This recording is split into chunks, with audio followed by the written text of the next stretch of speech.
Hi guys, thanks for watching my previous video and showing so much of your love on those videos. So in this video I'll be telling you all that what all conversations I received, like what all mails I received after my selection. So as I told you in the previous video कि मेरा selection 16th of April को हुआ था with direct hiring and उसके बाद मेरा वहाँ पे डिस्कशन हुआ था फॉर द मेडिकल्स. तो हमारा ये डिस्कशन हुआ था विद एचआर कि 19th को हमारा मेडिकल हो जाएगा.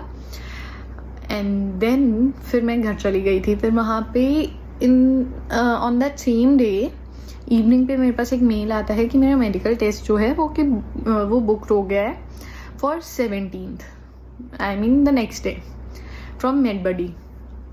सो मेरा तो यही था कि मेरा 19th को होना है.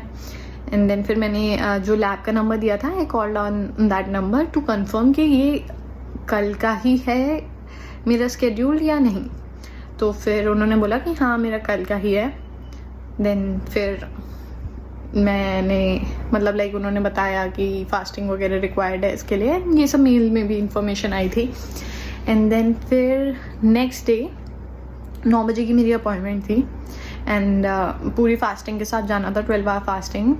एंड देन वहाँ पे हमारे टेस्ट होने थे. मैं वहाँ पहुँची तो वहाँ और भी लड़कियाँ थी फ्रॉम लाइक इंडिगो, जिनका पहले का था या जिसका मेरे साथ हुआ था वो भी. देन वहाँ पे हमारे क्या क्या टेस्ट हुए वो मैं आपको बताती हूँ. हमारा सबसे पहले हुआ ब्लड टेस्ट.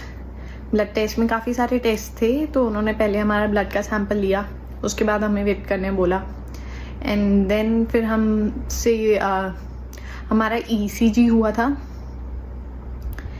एंड देन उन्होंने बोला to consume a lot of water so that हमारा अल्ट्रासाउंड हो पाए.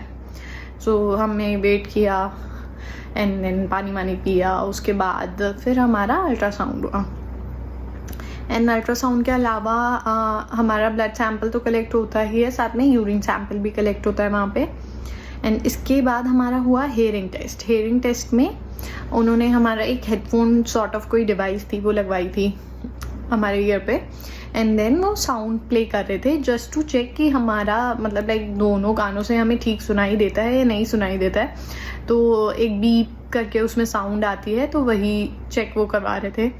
एंड देन फिर हमारा आई टेस्ट हुआ. आई टेस्ट में उन्होंने एक तो हमसे रीडिंग कराई वो चार्ट वाली. देन कलर ब्लाइंडनेस टेस्ट हुआ. उसमें हमें एक बुक दिखाई गई थी जिसमें हमें बताना था कि कौन सा कलर है. एंड यही सारे हमारे टेस्ट हुए. तो काफ़ी टाइम वहाँ पे लग गया था. अराउंड 9 बजे के बाद मैं शायद 1 बजे तक फ्री हुई थी. तो इतना तो टाइम लग ही जाता है. एंड बहुत ज़्यादा भूख भी लगने लग गई थी क्योंकि फास्टिंग पे थे हम लोग फॉर द टेस्ट. एंड फिर काफ़ी ज़्यादा टाइम हो गया था तो हमने यही बोला कि थोड़ा जल्दी जल्दी करा दो सो दैट हम कुछ खा पाए. फिर उसके बाद ये जो सारा प्रोसेस मैं आपको बता रही हूँ ये मेरा हुआ था 17th ऑफ अप्रैल को. उसके बाद 18th को मेरे पास एक व्हाट्सएप मैसेज आता है फ्रॉम मेडबडी साइड कि मेरी जो रिपोर्ट है वो HR को प्रोवाइड कर दी गई है. ये लोग हमारे साथ डायरेक्ट रिपोर्ट शेयर नहीं करते हैं, ये डायरेक्टली HR को ही प्रोवाइड करते हैं. सो मेरी जो रिपोर्ट थी वो डायरेक्टली HR के पास शेयर हो गई थी. मुझे नहीं पता था कि उसमें क्या है या क्या नहीं.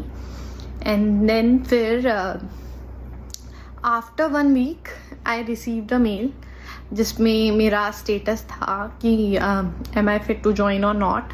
सो यहाँ पे हमारे पास 2 स्टेटस होते हैं, 3 स्टेटस होते हैं.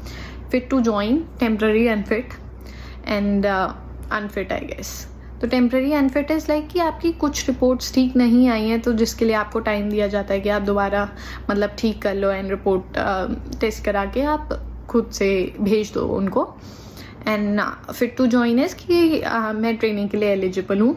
सो मेरा जो स्टेटस आया है वो फिट टू जॉइन आया है. एंड उसके बाद की कम्युनिकेशन मैं आपको बताती रहूँगी क्या क्या हुआ. So stay tuned.